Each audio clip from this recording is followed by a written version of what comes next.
It's time for the Blue Blows Podcast with your hosts, Alonso and Juan, Alicia Del Valle, and the babyface gimmick in the sky, Roger. It's playoff time, and the usual suspects are heading to Vegas for the championship, and our partner BetOnline is your number one source for football odds, stats, trends, and lines. With everything from point spreads to hundreds of bets on everything from the coin toss to the color of Gatorade, BetOnline is the number one source for your championship wagering. Head to BetOnline and join today to get into all the action. BetOnline, the game starts here. And joining us on the Carne Asada, he is the host of WBC Central for Baseball Isn't Boring. And this is Shawn Spradling. Before I go into this next thing, this association with Pitchers List, what are you doing with Pitchers List, Shawn? Yeah, that's a great question because that is very new. So Pitcher List, I applied to be a writer for them, and I'll be writing some articles with Pitcher List. I'm really excited for it. I written a couple articles about the World Baseball Classic and like international baseball over the last year or two, but haven't really spent a lot of time dedicated to writing. So I'm excited to sit down and actually write some content specifically focused on the international side of baseball. Well, I want to start off with this because you have become the go-to. You are the expert now on all international baseball. I mean, you know that, right? I mean, everybody credits you as the guy who's giving us that coverage. How did that come about? Yeah, I mean, honestly, that's the crazy thing is at this point, only a year and a half ago is when the MLB decided and announced publicly that the World Baseball Classic was going to be happening in 2023. So this was summer 22 when they announced it. And at that time, I was super excited. I loved the tournament in 2017. That was the first one I actually got to sit down and watch. And so I was excited to see what the rosters were going to look like. I started Googling like, I wonder who's going to play, what players have said that they're going to join, what coaches there are. And there was no news whatsoever. No one was talking about it.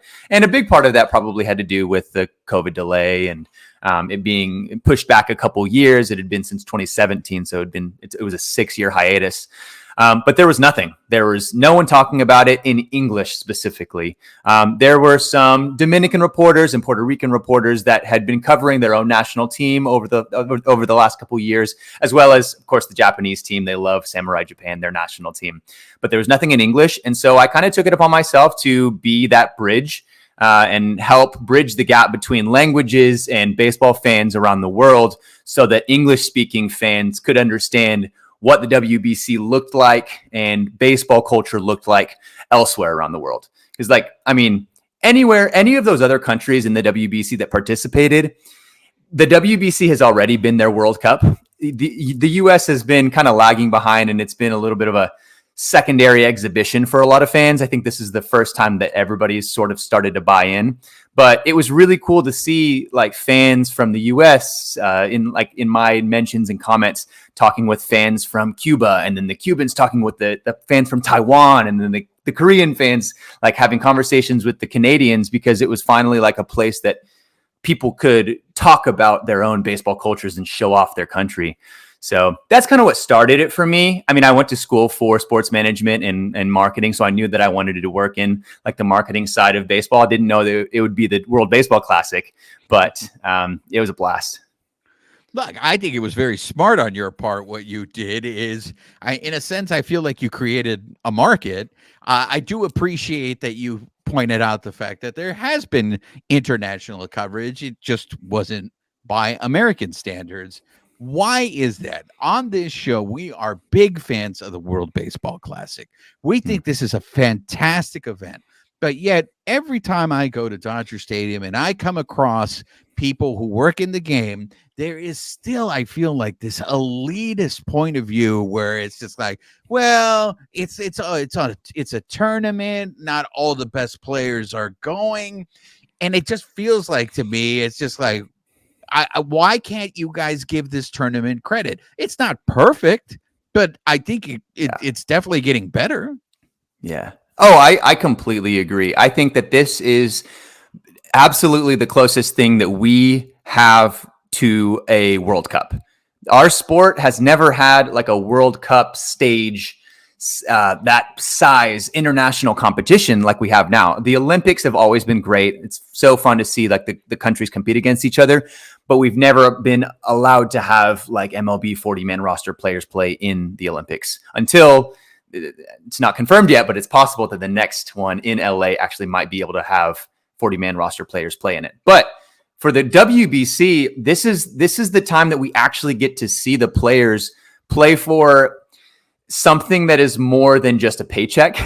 They're playing for their country. They're playing for their family and for the pride of where they're from and all of the people that got them to that point. Of course, like MLB is the dream for so many players, but the players themselves, like if you ask them, there were so many players at this last WBC that said they would have preferred to win the World Baseball Classic than they would the World Series. Now that's not all players, but just the fact that you hear some players comparing those two shows how important it is for players to compete in this and to wear their flag, to wear their country on their chest and their name on their back. It's something that I think is going to continue to grow as time goes on. And for fans that haven't gotten on board yet with the WBC, I think it's a couple things. For me, I see a lot of fans that just have, so I use myself for example. Like I grew up in Texas.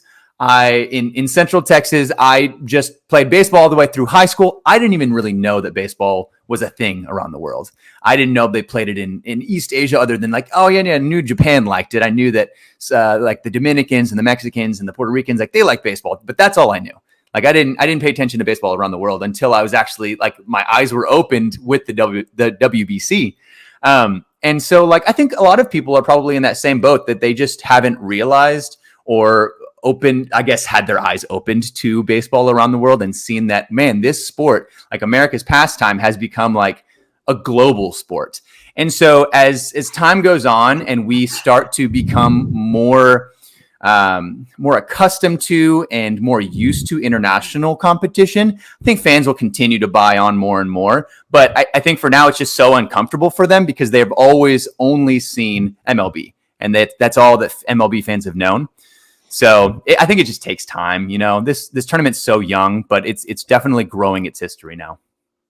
We do forget about the fact that it is still young because, Alonso, correct me if I'm wrong, because I know you know football better than I do. It took a while for the World Cup to become what we know as the World Cup, right?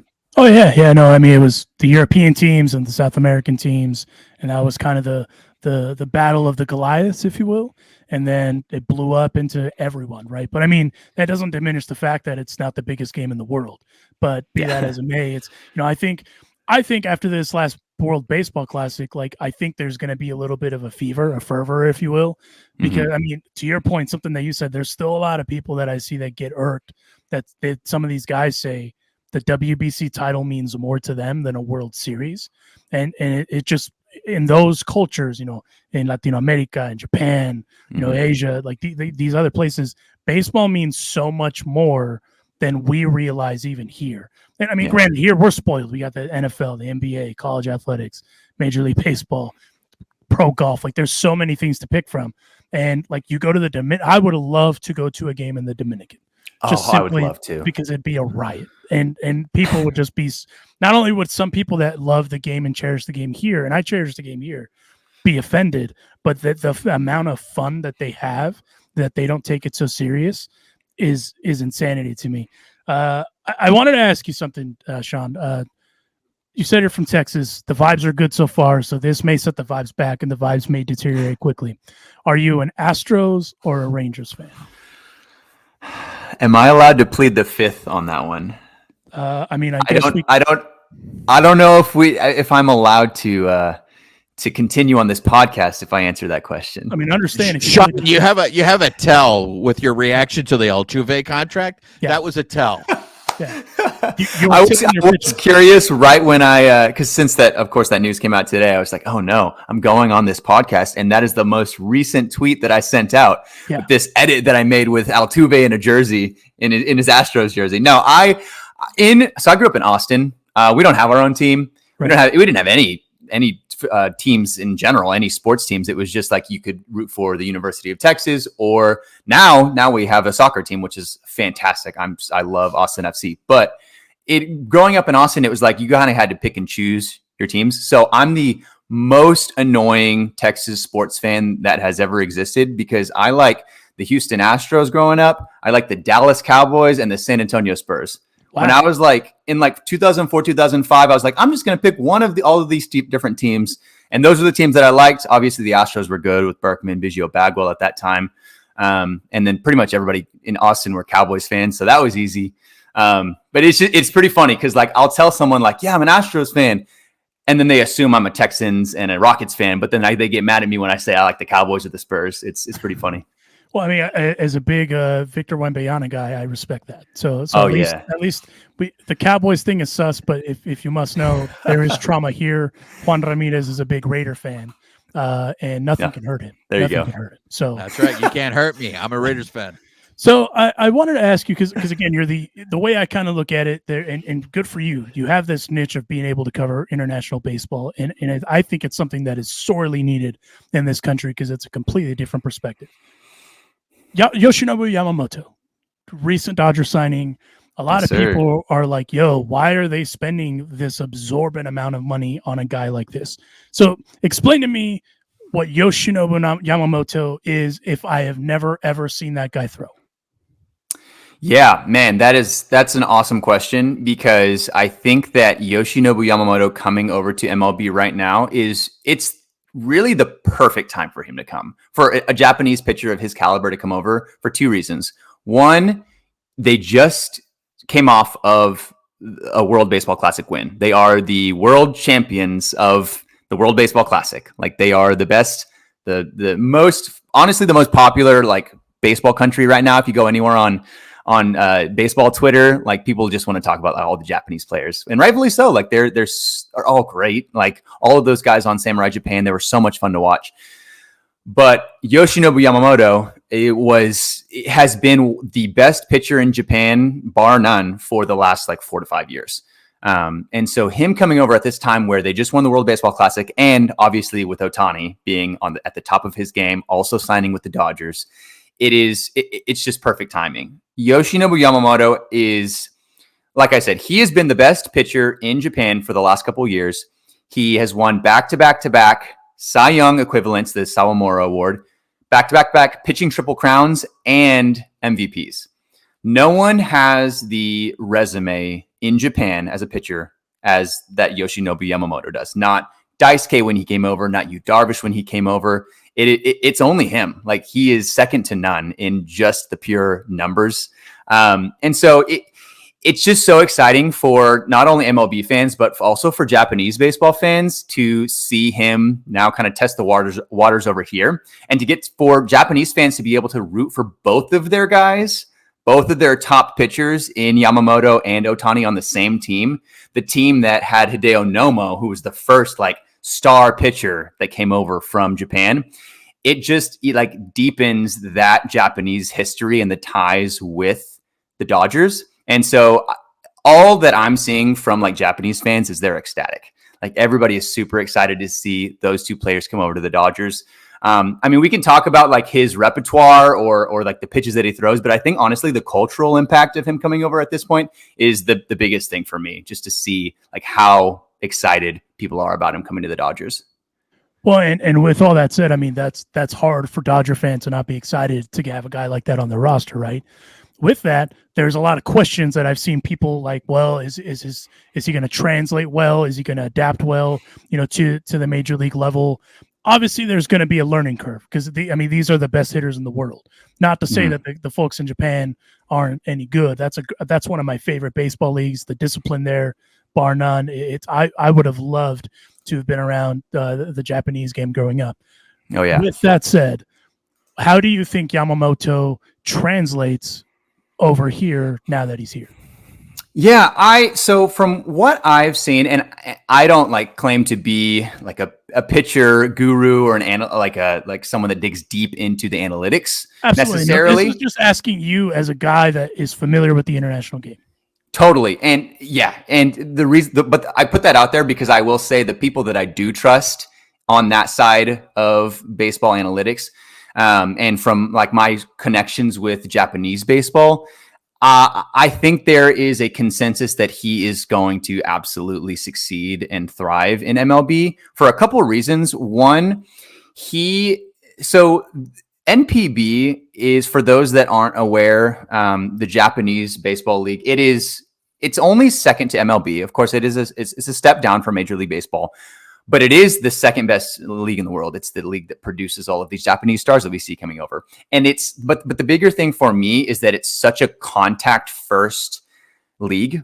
Like the hitters really emphasize making contact. They haven't really caught up to the power quite yet with MLB, but because of that, like they get on base. They're really good contact hitters, and he still doesn't give up contact. Like he still doesn't give up hits. And so I'm pretty excited to see like his fastball. I know everybody's really excited about his fastball with that rising action and his splitter. Splitters are so new, I feel like, still for pitchers right now to get on board with, but Japan has been developing and teaching all of their pitchers the splitter for so long. Like Pitching Ninja always talks about like how Japan has mastered the splitter while a lot of MLB pitchers are still kind of scared of the injury risks. And so we saw in the WBC, all of Team USA struggled with the splitters that Japan was throwing. And Yamamoto's splitter is incredible. So I think he's going to do great. I think he's something that MLB hasn't seen. He's pretty high velo, and I really like his pitching repertoire. And obviously he has like a great lineup behind him, so he's not going to have any issues with run support. But I think he's going to do great. Well, and I like that you're hyping up the cultural aspect, because I honestly, and I've said this on previous shows, I don't think that we as Dodger fans are remotely ready for the shenanigans that are going to come with having Shohei and Yamamoto on that team. I mean, I'll tell you just real quick. I was at the WBC, and I was fortunate enough to be on the field with like media for the WBC final and the semifinals. It was pretty wild, like seeing the media with all of the different countries there and everybody representing, but with Otani there alone, it was just a different beast. Like I swear, all of Japanese media flew over from Japan just to watch him play. And so you have Otani and you have Yamamoto making his debut season. It is going to be like something that Dodgers fans have not seen in a long time, if not ever. Do you think it'd be fair to say that, like with baseball as a whole, that we don't think baseball has seen something like that? Yeah, I mean, I think that's fair to say. We haven't seen anything like Otani just alone, and then pair him with the best pitcher out of Japan. I'll also tell you this: a lot of media and team personnel for Samurai Japan going into the WBC, of course, Otani is Otani, but a lot of people considered Yamamoto to be Samurai Japan's ace. They had Yamamoto, they had Otani, they had Rōki Sasaki. Kodai Senga was even like considering playing. They had Yu Darvish, and yet a lot of people considered him to be their ace since he was the best pitcher in Japan. So it says a lot when you have all of those other names in the rotation. I just say that because we joke on this show that Otani has been in the witness protection program in Anaheim, and like people are acting like he's not been in California at all this entire time. But like I said, I'm going to die on the hill that I don't think we know what's coming. Juan, I know you're chomping at the bit to ask about Roki because you don't think he's real. So go ahead. Well, no, but here's one of the things. I get a lot of shit for this, Shawn, and I'm curious if you got shit for this when you first started covering international baseball, and that is all of a sudden everybody's an expert on Yamamoto. Everybody was an expert on, like, everybody's like, when they talk about Roki, and I'm just like, really, guys? You guys are watching the Japanese league every night? Like, and because I was honest enough to admit, hey, I don't watch this guy play every day, so I don't feel comfortable being able to say, oh, this is going to play for him. This pitch will pitch for him. Yeah. So I say this with trepidation, what you can tell us about Sasaki, but I am curious if you got shit when you first started talking about international baseball, where people were going, what makes you the expert? Why do you know so much? Yeah, no, I have definitely gotten my fair share of pushback on Twitter. I think that the moment I started talking about other countries' national teams, for the most part, it was a very welcomed response. It was like, we were so thankful that you're like shining a light on our country and our culture and everything. But of course, there were some people, as with everyone on Twitter, that were just like, who are you to talk about like these players? You don't know them. Which, like, I like you said, I don't pretend to. Like, I don't wake up at 3 a.m. every night to watch Rōki Sasaki and Yamamoto pitch in Japan. Like, I did maybe 3 or 4 times this last year. There was actually one game, which is like honestly the most underrated baseball game in the world last year, in my opinion, where Sasaki and Yamamoto pitched against each other after like 3 years of them trying to match up, but both teams would kind of shy away from the matchup. They didn't, every time that they were lined up to start, one of them would like rest another day. They never got to match up until last year. They finally got to pitch against each other. They both, like, I think they threw one earned run between the two of them and like 20 total strikeouts. It was ridiculous. But all that being said, I don't pretend to know. But when it comes to Rōki Sasaki, like, I know more of the cultural impact. I know more of like what he is doing and how the impact of what he's doing in Japan, how big of a deal that is, and what people expect to see when he comes over to MLB. People are talking about him being like they've never seen a pitcher like this out of Japan. I can't tell you why. I don't know what they see that's different from Daisuke and Darvish and Yamamoto, but he is known as like, this is the guy that we've never seen something like this out of a Japanese pitcher. His nickname's the monster of the Reiwa era. The Reiwa era being like, now this is the Reiwa era, and he is like, when he's only 21, 22 right now, he is still incredibly young. And if he does end up being able to come over to MLB early and not have to wait until he's 25, like, the sky is the limit for his contract. Like, he's going to get more than Yamamoto. So can you explain that for some of us who aren't that knowledgeable about the posting process? The big controversy where everybody's like, he's going to force himself to be able to post next year. How is that going to take place? Yeah, so it is incredibly confusing for MLB fans that are not familiar with the posting process or how MLB international players come to MLB, and rightfully so. Like, it's a confusing process, but the way that it works is for NPB players to post for MLB clubs, you have to have, I believe it's 9 years of service time in an MLB approved professional league, NPB being one. And you have to be at least 25 years old to be posted to Major League Baseball organizations. So he's 21, 22. I think he's 22. So technically he would still have 3 more years until that would even be a possibility before his team could post him.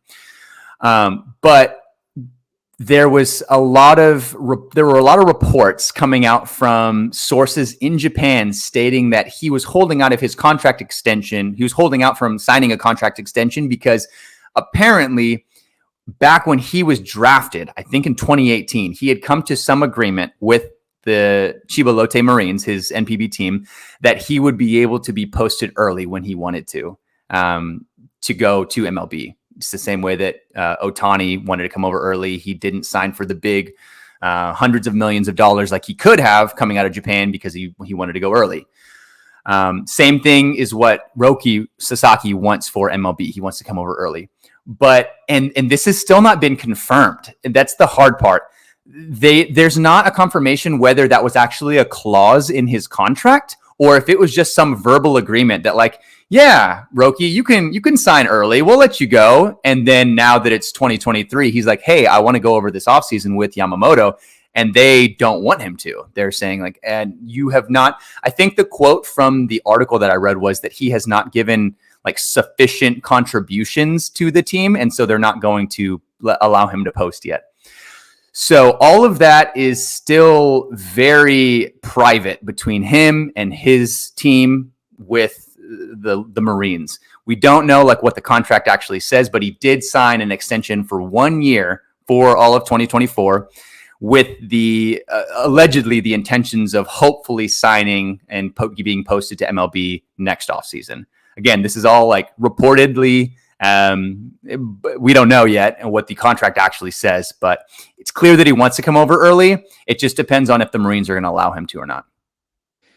There is this growing narrative that somehow the Dodgers now, with signing Shohei Otani and Yamamoto, have now created a pipeline from the Japanese baseball league to the Dodgers. So every great Japanese player is going to go to the Dodgers. How true is that narrative? And will everyone in Major League Baseball lose their mind if somehow Sasaki ends up on the Dodgers next year?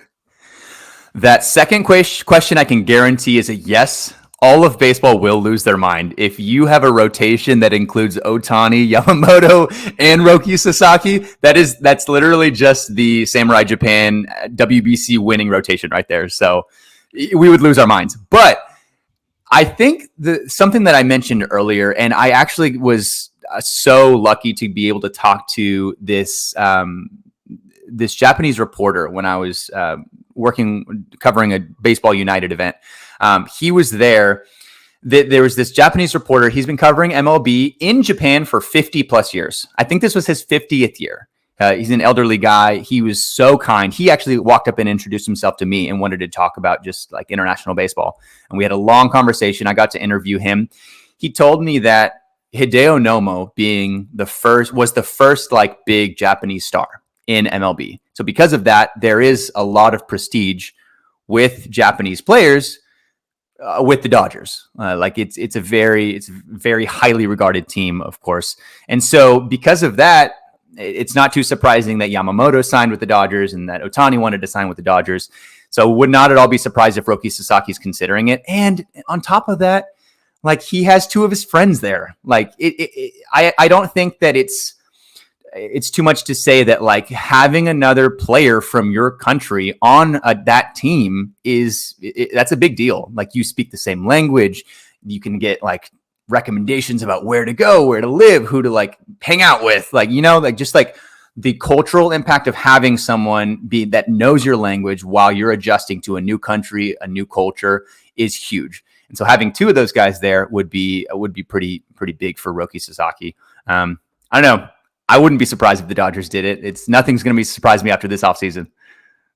Alonso, I think this was all part of the Dodgers master plan, right? It was like, whatever it costs, get Otani and Yamamoto, because that way we're going to be able to close the deal with Sasaki. Bro, they're going to spend $1 trillion in Japan. Like that's where it's headed. And I promise you, Japan is going to repay that.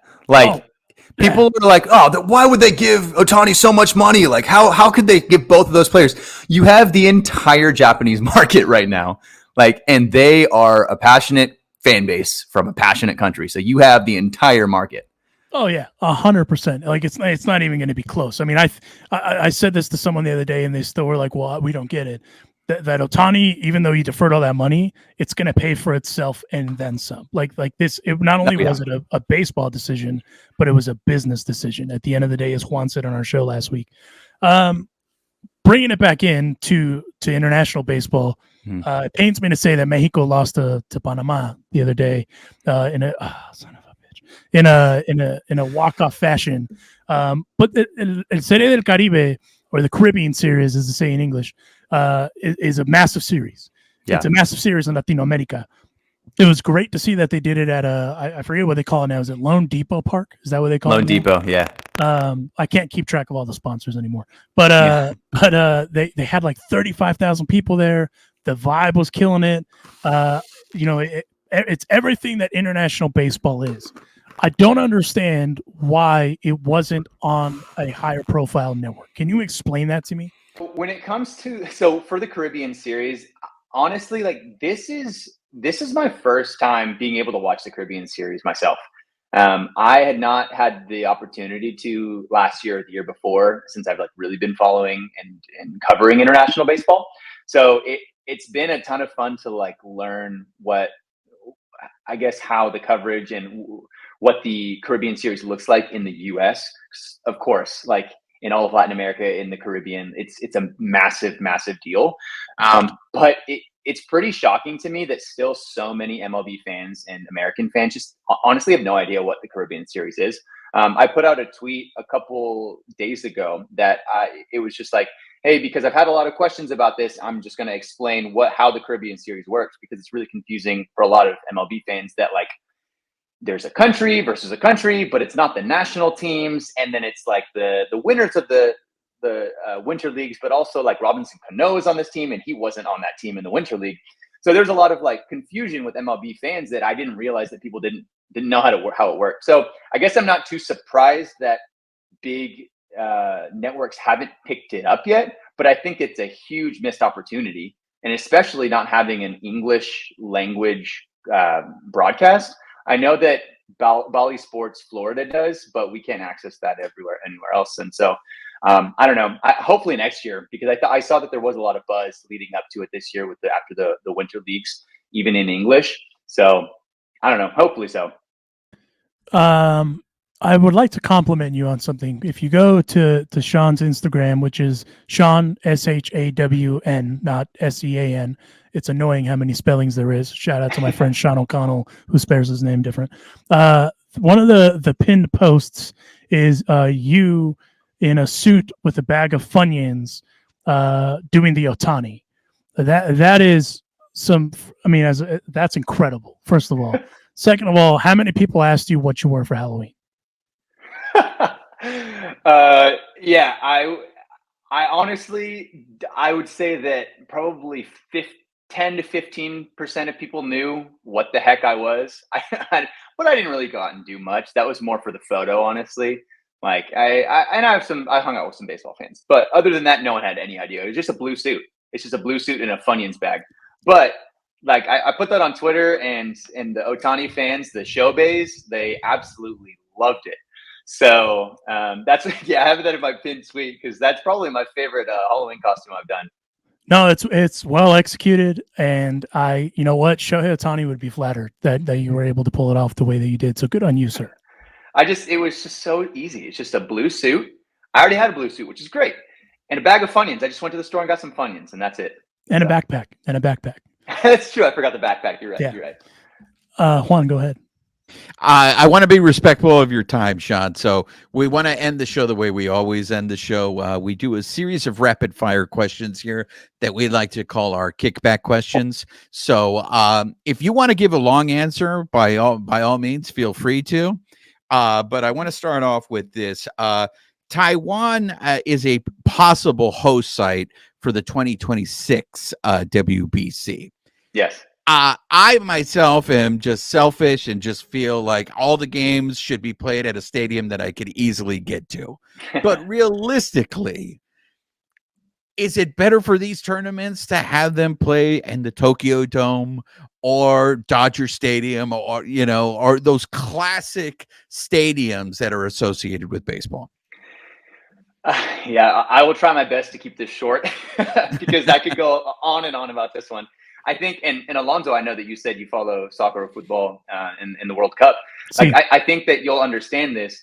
There are two very different camps of fans when it comes to hosting the WBC. There's, on one side, there are some very passionate fans that want it to be in one city. Everything to be in one city. All of the WBC to be hosted in LA, or all of it to be in San Diego or Miami.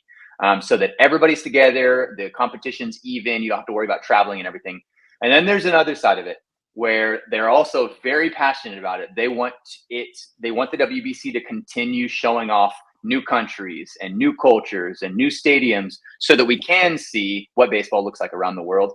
And I think that MLB's purpose with the WBC is to help grow baseball around the world and to help show off that baseball culture in other places and to help bring that to MLB.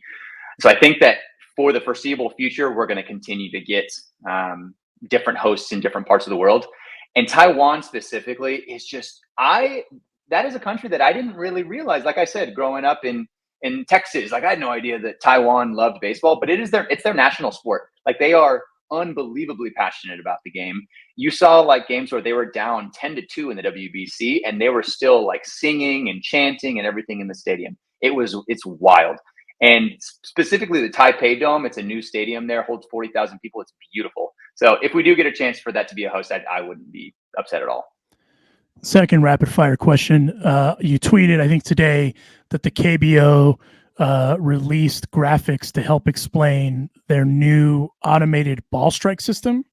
Explain that to me and how it's different than what minor league baseball is looking at doing. Honestly, I think it's pretty similar. I just tweeted that. I saw the graphics.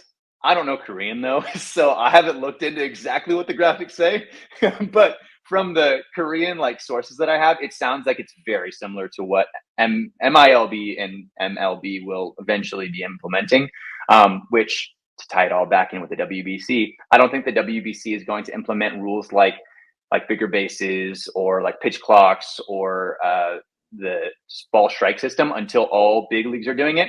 So once all of those big leagues have, like the major leagues around the world do have those implemented, I think that's when the WBC will have those as well. Shawn, I don't think it's confirmed yet, but there are rumors that, Major League Baseball does these international series. So the Dodgers and the Show Pods are going to be playing in Korea. I think the Yankees are going to Mexico. Next year, the rumor is there's going to be a series in Japan. Now, the Players Union, I believe, has a rule that the same team cannot travel abroad 2 years in a row. If that's the case, that means the Dodgers will not be playing in Japan next year. Will the Players Union make an exception there? Because does it not make perfect sense to have the Dodgers? Probably it's got to be the Dodgers and the Yankees playing in Japan next year, right? Yeah, it's got to be, right? Like, there's no way you can go to Japan right now in this period of time where you have Babe Ruth in Shohei Otani. Like, you have him just primed to be able to go back and play at home, him and Yamamoto, and then maybe Rōki Sasaki by that point. Like, you got to have the Dodgers go. Like, it would be perfect. Maybe they'll play against the Mets, though, with Kodai Senga. I don't know. What if they send, like, the Reds and the Rockies? How pissed would you be, Juan? I would love to have the Rockies go over there just so I could see everybody in Japan going, what the fuck is this? Like, who are these guys? Here's another one for you. Have you had an encounter, good or bad, with the Show-Baes? I have a dear close friend who unfortunately raised the ire of the Show-Baes, and that shit is real, man. The Show-Baes, they come after you on social media. 100%. For those of us that don't know what the Show-Baes are, what are the Show-Baes, Juan? I'll let Shawn explain it. The Show-Baes are Shohei's fan base. That is like the Show-Baes. They call themselves the Show-Baes. They are everybody that are Shohei Otani, like super fans. And actually, it's a good way to tell if someone's a Show-Bae on Twitter is they have the little like the mini number above their name. It just says 17. So you'll see a lot of people that just say like Shawn Spradling with a little 17 above it. That's a good indicator. That's his number for everybody that doesn't know that. But yeah, so I love my Show-Baes like followers. They're the best. Like I would say that the Show-Baes are like Shohei Otani fans are only second to Taylor Swift fans in like how much they love their person. Like, and be careful, Shawn. Be careful. They're listening. Yeah, they're bro. listening. You might get accosted. So just chill. Just chill. It's so funny because I tweeted this out back when the whole like Otani in an airplane from Toronto thing was going on. I was talking to my wife about it, who's a big Taylor Swift fan. She's a Swiftie. And I was telling her all about this. And she said like, this is our version of like, what did she say? I think her quote specifically was like, this is major Swiftie, like vibes. Like we are full bought into like just being obsessed with Shohei Otani. Every single thing he does. What is he wearing? What is he eating? Where is he going? And that's who the Show-Baes are. I love it because like a lot of these fans either didn't speak up, weren't as comfortable with being like, I guess, presences on social media, and a lot of them weren't baseball fans before that. And he brought in such a huge fan base a huge population that just didn't follow baseball, and that now MLB has to be able to follow their sport. So I think it's a great thing. Of course, you don't want to get on the wrong side of it. They will call you out for anything that you say about him that they don't like, but it comes with the territory. Two more, Shawn, before we let you go. We are big fans of the male soap opera on this show, which is known as professional wrestling. Have you at one time or another been a fan of wrestling? And if so, who were your favorite wrestlers? Oh man, I haven't, unfortunately. This will probably be a shorter answer. I haven't really followed Show-Baes. Show-Baes. Do you hear that? Sick him, Show-Baes. Here, let me ask you, how would I start if I was to be a wrestling fan now? Where would I start? Don't enable him, Shawn. Don't, whatever you do. My biggest piece of advice to you is please don't enable him. Don't do it. All I will say is this, Shawn. To me, the era of wrestling ended in the golden age. However, there is an era called the Attitude Era that I think all you younger kids are like super into. I think Alonzo's probably more into the Attitude Era. But you know, Peacock has the and I don't know how much longer they're going to have it, but you could totally go down a rabbit hole and just go through the history. I say that because we are celebrating the 40th anniversary of one of the most terrible things that ever happened in this country, and that's Hulkamania. So a lot of wrestlers lost their careers as a result of a man with a Fu Manchu, but I digress. So let's go to the next one. We are big friends of taco culture here, and we love our tacos. But being that you're an international one, I want to change up this. We always end the show with this question in terms of what is your favorite taco and where you go to get it. But being that you are an international man of mystery and you get exposed to a lot of different international cuisine, I'm going to rephrase it to you this way. Is there something better than tacos internationally that you came across? Okay, that last part of your question is there. That's got to be. There's a little caveat that I got to put on that, and I will say that I'm not coming from an unbiased source, because while I don't sound like it and I don't speak Spanish, unfortunately, and I hate it. I'm actually half Mexican, and so I grew up having tacos. Like my mom's cooking is my favorite. So like I wouldn't say that there's another cuisine that's necessarily better than tacos, but I will say that I have been really getting into like East Asian cuisines a lot more recently. I've been trying to like learn some recipes and cook some like Chinese food and Korean food. I had some Korean barbecue recently that was incredible. Also in Texas, there's not like a huge East Asian, I guess, influence cultural food wise as much as there is on the West Coast. So I was a little bit newer to that.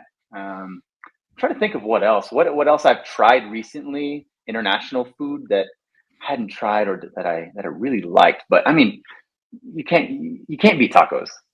Like it's the best. They're the best. Well, Shawn Spradling Sanchez just gave the best answer right there, which is you cannot beat tacos.